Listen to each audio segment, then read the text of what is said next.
Bienvenidos a la Laguna del Misterio. I know a guy in America who set out many decades now. He was a real avid Christian, and he set out to prove the Christian story was true. Jesus existed and all this stuff.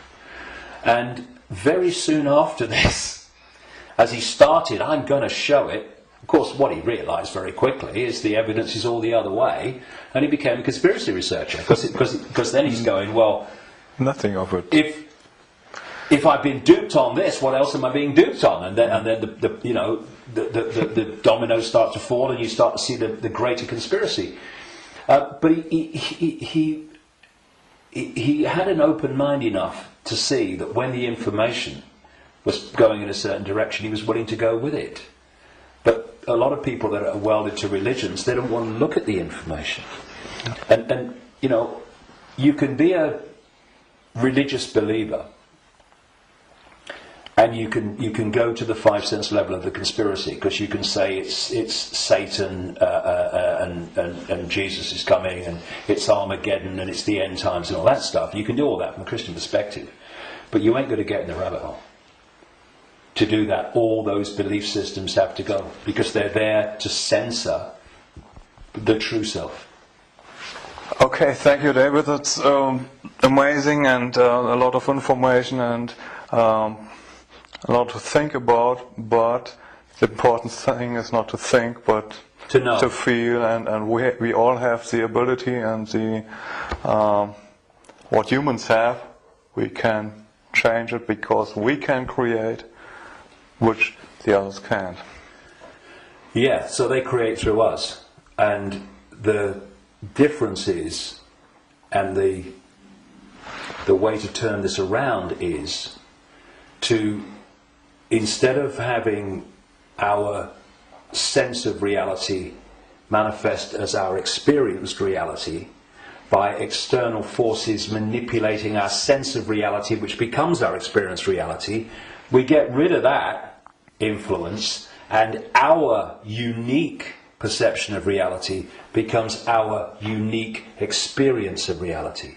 Do you think we've got a world worth living in then? Do you think 2012 is a year that a lot of people say then there will be a major change? Do you think that's happening? Well, I've not gone along with that in the way that it's just been described in many ways.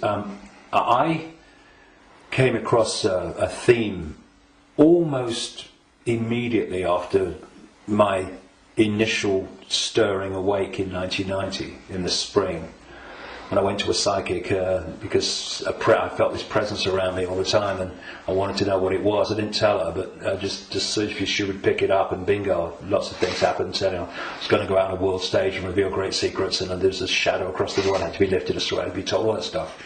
From that very earliest time, there was this theme that there was a vibrational change, which I would see now as a waveform information change, that was going to have many effects, but two major ones. One, it would awaken vast numbers of people eventually to another perception of self in the world of reality. The less closed-minded would be affected first, but eventually people at that time who were absolutely in the bubble, in the box, would be affected. Well, it's happening, quite demonstrably, it's happening. And the other effect, major effect of this vibrational change, which way back in 1990 I gave the title The Truth Vibrations, because of this, these changes that we was going to bring, was going to be that this vibrational change would bring to the surface all that had been hidden so people could see it. Well, you look about people waking up to another version of reality and self and the world in vast numbers in 1990. You look at all that's been hidden coming to the surface in 1990. What? Look at it in 2012. It's incredible. It's happening, right? But this truth vibrations that I was, as I called it, was going to be something that would get more and more powerful and more influential. And the significance, the greatest significance for me of 2012 is that it's not 2011, but it's not 2013 either. However, I think that what we are seeing in 2012, and we'll see more of in 2013, 14, 15, is that we are now reaching a point in this where it's starting to be tangible in its impact. You know, I'm seeing people now within the system, doctors, scientists, people like that, are starting to look and saying, it's all nonsense, isn't it, right? Now this is, so we've reached a point in 2012 where this is becoming more and more tangible. And I think by the end of the year it will be more tangible, you know, because this is an ongoing thing.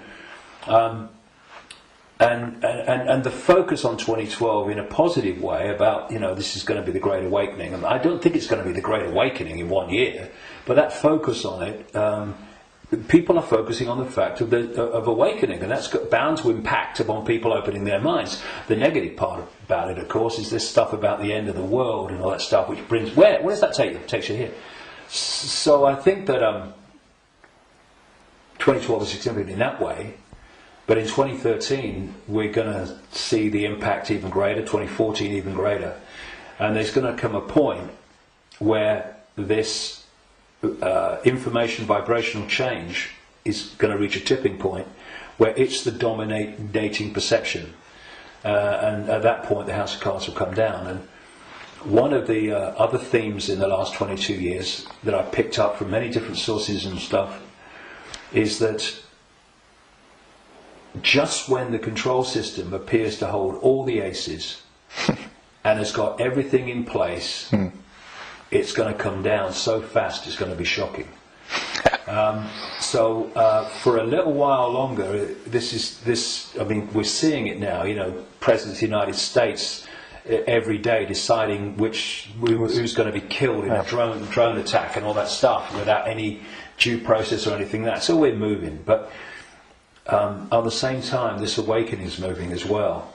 And, you know, the president and the control system and their agenda and their unfolding Orwellian state, although it's not called that, the facets of it as they unfold are all over the television news and they're in all the newspapers. So people can get the impression, understandably, that that's all going on. Oh my goodness me, look at this. What's not in the papers, what's not on the television, for obvious bloody reasons, is that this is this quiet, well, in terms of people like me, as loud as I can bloody be, awakening, but a quiet awakening with most people is gathering and it's growing. And it will eventually be like a tidal wave of change and bring an end to this bloody nonsense, because the power that is used to enslave and manipulate us is merely the power we give away every day. When we stop doing that, there's a very high, loud bang and the House of Cards comes down. But so that's the revolution. The revolution is not stockpiling weapons and hurling abuse and all this stuff. The revolution is remembering who we really are and the power to dictate our own reality collectively and individually that memory brings. That's the revolution, remembering who we are. That's why I've called this big event at Wembley, Remember Who You Are. It's the key to everything. If we don't remember who we truly are, infinite consciousness having an experience, nothing's going to change. And but we are, and so it is. It's changing. We can see it, and you're part of it, and we are part of it, and I thank you for what you do. Well, thanks. And anyone can be part of it. It's just a choice. Right. Thank you, David. Cheers, mate. Thank you. Thanks a lot.